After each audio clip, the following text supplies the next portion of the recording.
어린이 주일입니다. 그리고 어린이 주일 예배를 드리고요. 우리 교회는 어린이가 몇 명 없습니다. 어른이 더 많아요. 근데 뭐 저희 교회뿐만 아니라 다른 교회들도 다 비슷하긴 하더라고요. 특히 올해는 어린이 한 명이 중학생이 돼서 그나마도 없는 어린이가 또 한 명 줄었어요. 비록 어린이가 몇 명 없지만 우리 어린이 주일과 연관된 말씀을 통해서 또 종교인이 또 어린이를 어떻게 대하고 그리고 어린이에 대한 소망을 또 품고 나가는 공동체 되기를 또 기대합니다. 여러분, 봄에 씨를 농부가 뿌립니다. 농부가 봄에 씨를 뿌리는 것은 상식입니다. 농사를 짓는 사람들은 다 아는 얘기예요. 봄 되면 씨를 뿌려야 한다. 그래야 여름이 지나고 가을이 돼서 추수를 하고 열매를 맺죠. 봄에 씨를 뿌리지 않고 가을에 열매를 맺으려고 하는 농부는 없습니다. 욕심이죠. 그러니까 봄에 씨를 뿌리는 건 당연한 거예요. 이것은 어린 시절이 인생의 봄과 같은 시절이기 때문에 이와 같은 비유를 들 수가 있는 거예요. 그러면 부모 입장에서 아이들에 대한 태도는 아이들이 어릴 때 아이들에게 신앙의 씨를 뿌리는 게 맞죠. 아이들이 어릴 때 신앙의 씨를 뿌려야 그 아이들이 자라서 그 씨에 대한 그 씨가 자란 열매를 이제 수확할 수 있게 되는 겁니다. 어릴 때 씨를 뿌리지 않았는데 나중에 성인이 돼서 아이들이 자연스럽게 신앙이 자라고 성장했을 것이라고 생각하는 건 큰 오산입니다. 착각이죠. 아까 말씀드린 대로 봄에 씨를 뿌리지 않은 농부가 씨를 뿌리지 않았는데 가을에 열매를 거두게 했다고 하면 말도 안 되는 상황이 되는 것과 마찬가지입니다. 그러니까 아이들을 대할 때 봄에 씨를 뿌리듯 아이들이 자라나는 그 시기에 신앙의 씨앗을 뿌리는 것 당연합니다. 그리고 그것을 통해서 아이들이 자랄 수 있도록 기대를 하는 거죠. 최근에 어떤 통계를 보니까 한국 교인 가운데 85% 그리고 목사님들 가운데 또 동일하게 85%, 장로님들은 한 80% 정도, 그리고 집사 중에 75%가 유년 시절에 복음을 듣고 복음을 받아들였다라는 얘기가 있어요. 그러니까 꽤 많은 비중으로 어린 시절에 복음을 들었다는 거예요. 생각해보면 지금 우리 또래에 교회 다니지 않는 사람들이 밖에 나가서 물어보면 예전에 교회에 한 번은 다 왔었어요. 뭐 하다못해 성탄절이든 부활절이든 뭐 어느 시기에든 교회 한 번은 다 왔었던 얘기를 그들에게서 들을 수가 있습니다. 그런데 생각해보면 최근에는 어린이가 복음을 듣고 신앙을 갖는 사례가 굉장히 드물어요. 아니, 심지어는 어린이에게 복음을 가정에서나 이렇게 전할 기회가 많이 드문 경우를 보게 됩니다. 왜 그럴까라는 생각을 좀 해보게 되죠. 왜 이렇게 아이들이 복음을 듣는 비율이 적어질까? 그리고 심지어는 대학생들 신앙조사를 해보면 교회 다니는 신앙을 갖고 있는, 특히 기독교에 대한 신앙을 갖고 있는 대학생들의 비율이 굉장히 많이 준 것을 우리가 알 수 있습니다. 그러니까 대학교에 다녀도 교회 다니지 않는 거죠. 그리고 뭐 취업하느라고 바쁘고 자기 삶을 살기 바쁘기 때문에 신앙이라는 걸 갖는 게 굉장히 드물다라는 통계를 본 적이 있습니다. 상황이 이러니 문제를 어디서 찾아야 할까요? 교회 문제일까요? 아니면 가정의 문제일까요? 아니면 그 사람의 문제일까요? 아니면 큰 틀에서 한국 교회의 문제일까요? 아니면 뭐가 문제일까요? 이걸 하나하나 따지고 들어가다 보면 그 문제에 대한 원인을 정확하게 짚어내기 굉장히 어려울 겁니다. 매우 복합적이기 때문에 그럴 거예요. 그럼에도 불구하고 우리는 자녀들에 대한 신앙교육을 포기할 수 없죠. 왜냐하면 내가 믿는 하나님을 우리 아이들도 믿기를 원하는 거고, 그리고 내가 믿고 신앙생활하는 이 울타리 안에서 아이들도 동일하게 하나님과 함께 살아가는 것, 그리고 구원을 얻는 것을 부모들은 다 기대하기 때문에 그럴 겁니다. 여러분, 자식들의 신앙에 대해서 포기하신 분 계신가요? 지금? 아무도 없을 겁니다. 여전히 아이들을 위해서 기도하고 계실 거예요. 교회 다니지 않는 아이들, 믿지 않는 아이들, 하나님을 부정하는 아이들에 대해서 여전히 기도하고 계실 겁니다. 아마 그 신앙에 대해서, 아이들의 신앙에 대해서 포기한 부모라면 되게 신앙생활 잘못했거나 하나님을 온전히 믿지 못하는 경우일 수도 있다는 겁니다. 유대인들은 비록 예수님을 인정하진 않지만 유대인들이 갖고 있는 장점 중에 하나가 그들의 신앙교육입니다. 그러니까 예수님을 향한 신앙교육이 아니라 그들은 하나님을 믿고 있죠. 그들이 믿는 그 하나님에 대한 신앙교육이 유대인들의 장점 중에 하나로 세계에 널리 알려졌어요. 어떻게 알려졌을까? 세계에 그 민족이 많지는 않지만 가장 유명한 세계 인물들이 많이 나왔기 때문에 저들은 누구야? 라고 하면서 유추해서 찾아가 보니 그들은 유대인이었고, 아니 그렇게 소수 민족임에도 불구하고 그들에게서 왜 이렇게 뛰어난 사람들이 많이 나올까? 라고 확인해서 찾아가 보니 그들의 교육에 있다라는 것을 세상 사람들이 알게 됐죠. 유대인 중에 역사적으로 빛나는 인물들이 꽤 많이 나왔습니다. 과학자 중에서는 우리가 알만한 사람 아인슈타인이 유대인이죠. 그리고 심리학자 중에서는 프로이드가 유대인이고요. 그 다음에 또 작가 중에서는 여러분 알만한 사람 누구 있을까요? 토마스 만이 작가 중에서는 유대인이고, 유명한 사람만 제가 그냥 얘기하는 거예요. 되게 많은데 지휘자 중에서는, 음악가 중에 지휘자 중에서 알만한 사람 번스타인이, 죄송합니다 모르는 사람 얘기 자꾸 하는 것 같아서, 번스타인이 유대인이었고, 경제학자 중에서는 로스차일드가 유대인이었고, 재벌가는 모건, 그리고 정치인 중에서는 키신저 같은 사람이 유대인이었죠. 뭐 이렇게 일일이 이름을 나열하지 않아도 노벨상 수상자 중에 15%가 유대인입니다. 굉장히 큰 비율이에요. 세계의 민족이 얼마나 많은데 그 중에 15%가 유대인으로 노벨상을 받은 사람들이죠. 미국 국민 중에 유대인은 겨우 3%에 불과합니다. 국민의 3%가 미국을 움직이고 있어요. 미국의 유명한 대학 교수 중에 35%가 유대인입니다. 전체 미국 인구의 3%가 유대인인데 모든 대학의 교수 중에 35%가 유대인이라는 건 굉장히 놀라운 일이죠. 이런 결과를 보면서 우리는 이제 궁금해하는 거죠. 아니 유대인들은 도대체 어떻게 아이들을 교육시키고 아이들을 훈련하기에 저들이 저렇게 탁월한 모습을 보일까? 저들은 태어나면서부터 모두 천재로 태어나는 걸까? 그렇지는 않습니다. 모두 천재로 태어날 수는 없어요. 그러니까 그들의 이제 교육 방식을 찾아 들어가 보니 자녀 교육에 그들은 에너지를 쏟고 있고 거기에 이제 승부를 걸고 있다라는 것을 알 수 있는 거죠. 그러면 유대인의 교육 환경이 그들의 구조적으로 더 특이해서 그럴까? 탁월해서 그럴까? 그렇지 않아요. 유대인들에게는 시설 좋은 어린이집이나 유치원이 있지 않습니다. 그것들의 도움을 받지 않아요. 또 대한민국처럼 학원 시스템이나 교육 시스템이 되게 극성스러워서 거기에 올인을 하고 가계의 경상비의 20% 이상을 아이들 교육에 투자하지 않아요. 그러니까 그들은 뭐 학원에 올인하거나 교육제도 시스템에 막 올인하고 그렇지 않다는 거죠. 그런데 알아보니 저들에게 두 가지 그들만의 교육 방식이 있더라고요. 저들만이 갖고 있는 독특한 교육 방식. 하나는 가정에서 어머니를 통한 교육이 탁월합니다. 유대인들은 가정에서 어머니를 통한 교육을 탁월하게 하고 있어요. 또 다른 하나는 회당 교육이라고 하는 교육 시스템을 갖고 있어요.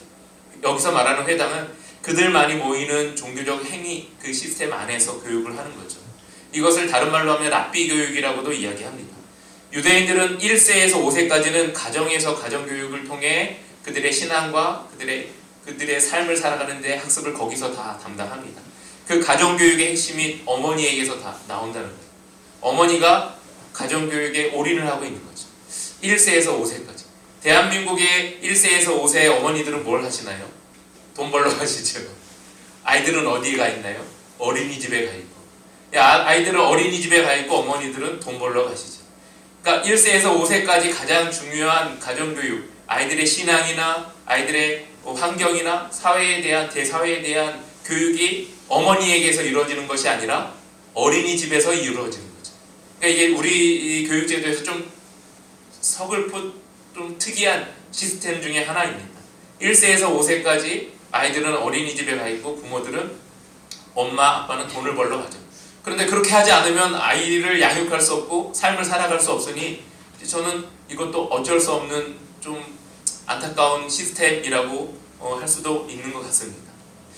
가정에서 어머니가 아이의 교육을 전담하고 아이의 신앙을 전담해야 하는데 그렇지 못한 환경에 우리는 살고 있는 거죠. 그게 왜 문제가 될까요? 어머니의 철학과는 무관하게 아이가 자라나기 때문에 그래요. 어린이집에 가면 어린이집에서 가장 영향을 많이 받는 사람이 어린이집 선생님입니다. 그 다음에 옆에서 앉아서 같이 밥을 먹고 활동하는 아이들이죠. 1세에서 5세까지 아이들이 자랄 때 가장 중요한 삶의 철학, 신앙의 철학이 형성되는 시기인데 그때 이제 어린이집에 가 있는 거죠. 그러니까 엄마나 아빠의 신앙의 철학이나 삶의 철학이 아이들에게 전달되는 기회를 박탈당하는 거죠. 이제 없어지는 거예요. 언제 이 아이들에게 신앙 교육을 하고 그리고 삶의 철학, 내 삶의 철학을 아이들에게 전수할까? 그 기회를 우리는 박탈당하고 살아가는 것과 같은 겁니다. 어린이집에 다 위임을 하게 되는 거죠. 그런데 유대인의 가정에서는 그 시기에 뭘 하냐? 율법 교육을 합니다. 하나님에 대한 말씀 교육을 해요. 하나님이 우리를 이렇게, 우리 가정을, 나를, 너를 이 땅에 그리고 이렇게 우리를 이끄시고 도우셨다라는 것을 1세에서 5세 때 어머니 그리고 가정에서 철저하게 교육해요. 그러니까 하나님을 부인할 수 없게 만듭니다. 하나님을 부인할 수 없게 만드니 나중에 자라면서 하나님을 인정할 수밖에 없게 되는 거죠. 그런데 우리 교육은 1세에서 5세 때 어린이집에 가 있으니 하나님을 들을 기회가 없죠. 그러니 나중에 자라서 하나님이란 라고 하면서 말을 꺼내는 순간 하나님을 부인하게 되는 겁니다. 내가 들어보지 못한 이 하나님을 어디서 듣겠어요. 그러니 나중에 머리가 좀 크면서 그리고 자아가 형성되는 어떤 시기에 하나님에 대한 얘기를 하는 순간 하나님을 부정하게 되는 거죠. 내가 듣도 보도 못한 이 하나님을 왜 믿어야 되냐라고 하는 얘기를 하게 됩니다. 그리고 이제 6세에서 9세까지는 회당에서 랍비 교육을 합니다. 부모에게서 받는 이 율법 교육, 하나님에 대한 교육이 굉장히 제한되어 있으니까 이 교육을 이제 확대하는데 선생님이라고 하는 성경을 연구한 랍비를 통해서 유대인들은 또 교육을 합니다. 그때도 역시 하나님에 대한 교육을 받습니다. 하나님을 아는 교육을 받고 하나님을 경험한 교육을 받습니다. 1세에서 5세까지는 가정에서 엄마 아빠의 철학을 통해 엄마 아빠가 경험한 하나님의 교육을 받는다면 6세에서 9세까지는 이제 실제적으로 하나님이란 우리 민족에게, 우리 이 땅에 살아가는 우리에게 행하셨던 하나님에 대한 것을 배우는 시기를 그때 가져가는 거죠. 그때도 여전히 율법책을 배우고 율법책을 그때는 외워버립니다. 그러면서 신앙훈련이 이루어지는 거죠. 그들은 어린 시절부터 이런 자기 민족만의 독특한 교육을 통해서 소수이지만 세계의 강대국과 겨룰 수 있는, 경쟁할 수 있는 민족으로 살아가는 거예요. 하나님이 우리와 함께 하신다는 이 기본 개념을 갖고 살아가는 거죠. 그럼 유대인들은 어린 시절부터 구체적으로는 어떤, 아까 율법이라고 이야기했지만 그 근본적인 베이스에 깔려있는 그 교육의 내용이 뭘까? 신명기 4장 10절에 보면 이런 말씀이 있어요. 제가 읽어볼게요. 내가 호렙산에서 내 하나님 여호와 앞에 섰던 날에 여호와께서 내게 이르시기를 나에게 백성을 모으라. 잠깐만요. 놓쳤어요. 10절. 내가 그들에게 내 말을 들려주어 그들이 세상에 사는 날 동안 나를 경외함을 배우게 하며 그 자녀에게 가르치게 하리라 하시매라고 합니다. 여기의 핵심은 뭔가요? 하나님을 경외하는 것을 가르치는 겁니다. 하나님을 두려워하고 하나님을 공경하는 것을 가르치는 거죠. 그들은 세상의 학문이나 지식을 배우기 전에 먼저 하나님을 알게 하는 거예요. 1세에서 5세까지는 부모를 통해, 그리고 6세에서 9세까지는 회당에서 율법 선생님을 통해 하나님을 알게 하는 교육을 받습니다. 거의 10년 가까이요. 가정에서 말을 처음 가르칠 때부터 하나님을 가르칩니다. 어떤 생각을 하기 전에 먼저 하나님을 생각하게 가르칩니다. 세상에서 어떤 지식을 배우기 전에 먼저 하나님을 알게 합니다. 그들은 창조자 하나님을 철저하게 가르치죠. 그때 하나님만 가르치는 것이 아니라 하나님의 권능을 가르칩니다.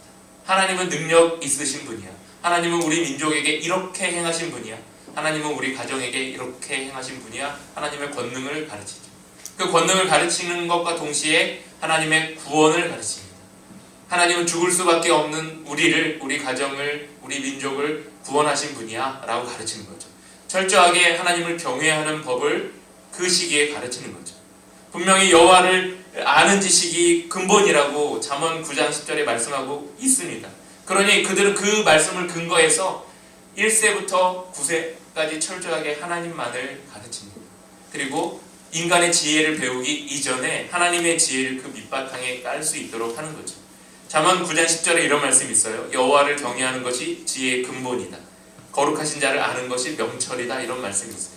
그러니까 여호와를 경외하는 것을 먼저 배운 다음에 그 다음에 지혜를 배우는 거죠. 그런데 우리 이제 거꾸로 하죠. 세상의 지혜를 다 알려준 다음에 이제 하나님을 알려주려고 하니 하나님이 들어갈 자리가 없는 거죠. 세상의 철학, 세상의 지혜, 세상을 살아가는 원리를 다 가르쳐 놓은 다음에 신적인 영역에 그리고 우리를 통해 행하신 놀라운 은혜의 영역을 알려주려고 하니 이거는 뭔가 비합리적인 것 같고 이론적으로 맞지 않는 것 같고 하니 받아들일 리가 없죠. 이걸 수용할 리가 없죠. 그러니까 이제 이것과 대립하게 되고 이제 배척이 되는 거죠. 아이들이 내가 왜 이렇게 열심히 신앙생활하면서 아이들한테 말하는데 아이들이 안 받아들일까? 이것 때문에 그래요. 우리는 어릴 때부터 하나님에 대해서 가르치거나 아이들을 훈련해 본 적이 별로 없습니다. 그러니까 아이들 입장에서는 이 낯선 개념의 신, 아이들 보기에는 신, 하나님이라는 것을 내가 왜 지금 이 시점에서 내가 고난을 당하거나 어려움을 당하거나 낭망하지 않았는데 이 하나님을 내가 왜 받아들여야 할까라는 의문이 드는 게 맞죠. 이제 나이가 더 들면 어떻게 해요? 나한테 강요하지 마세요. 그렇게 얘기하겠죠. 나한테 종교의 자유를 허락해 주세요. 신앙을 강요하지 마세요. 하나님 믿게 하지 마세요. 이렇게 얘기할 가능성이 매우 큽니다. 이게 거꾸로 돼서 그렇죠. 우리는 하나님을 알고 섬기는 것을 가르쳐야 합니다. 이걸 더 우선해서 가르쳐야 돼요. 그 다음에 세상의 지혜가 쌓이는 거죠.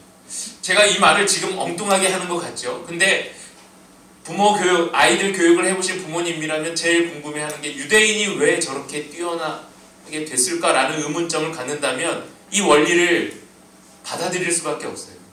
그러니까 이 원리를 이해하지 않고 우리 아이도 유대인처럼 뛰어나면 좋겠다라고 하는 게 말이 안 됩니다. 그렇잖아요. 세상에 증명돼 있잖아요. 아까 말씀드린 대로 미국인의 3%가 유대인인데 미국 대학의 35%가 유대인 교수라는 걸 통계로 나와 있음에도 불구하고 그들의 교육 방식에 대해서 부정한다? 그러면 이제 자녀 교육에 대한 신앙과 함께 연관된 자녀 교육에 대한 것은 다 포기했다고 보면 되는 거죠. 두 번째는 유대인들은 아이들에게 하나님이 하신 일들에 대해서 설명합니다. 자, 이런 거예요. 자, 우리 여기에 계신 권사님, 집사님, 장로님 계실 겁니다. 처음에 어떻게 신앙을 갖게 됐나요?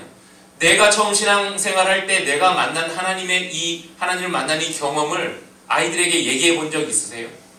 나는 몇 월 며칠 날 교회 어느 부흥회에서 어느 수련회에서 수련을 갔는데 기도하다가 그때 내가 알지 못하는 어떤 은혜를 체험해서 하나님을 인정할 수밖에 없었어. 그리고 그때 나는 구원의 감격이 있었고 그때 너무나도 뜨겁게 눈물을 흘리며 나의 죄를 회개했어 라는 얘기를 한 번이라도 아이들에게 해보신 적 있으신가요?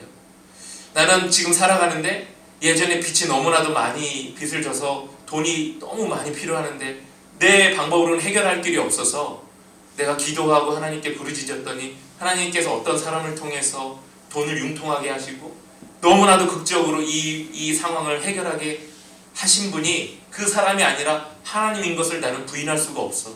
하나님은 내 삶에 이렇게 개입하시고 내 삶에 이렇게 역사하셨어.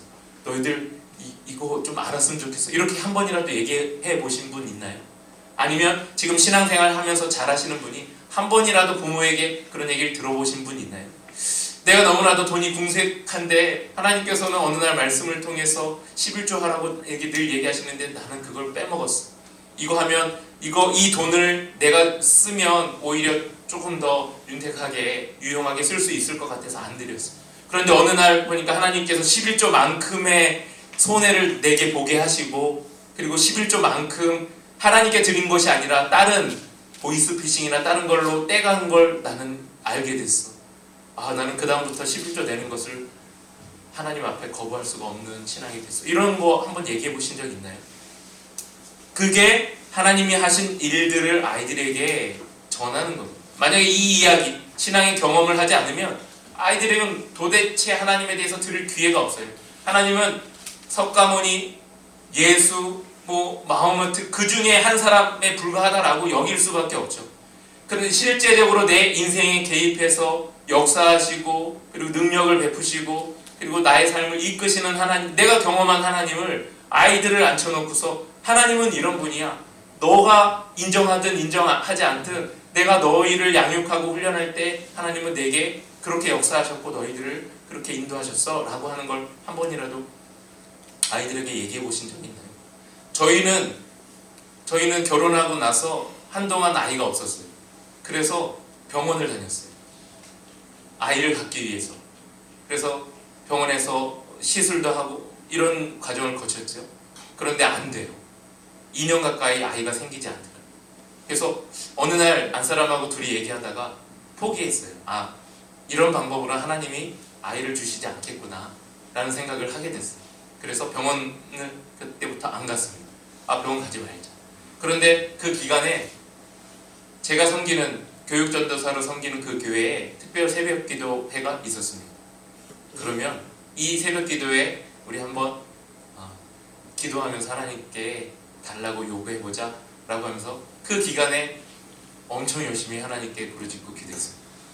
그 새벽 기도회 기간이 끝난 후에 하나님께서 아이를 주셨어요. 그 아이가 제입니다. 그래서 제 이름 속에는 효자가 새벽 효자가 들어가 있어요. 우리는 그걸 잊지 않기 위해서 그 아이 이름 속에 새벽 효자가 들어가 있죠. 그걸 얘기해줘요, 아이들한테. 너는 하나님께 기도해서 하나님께서 주신 우리에게 주신 아이야 라는 것을 얘기하죠.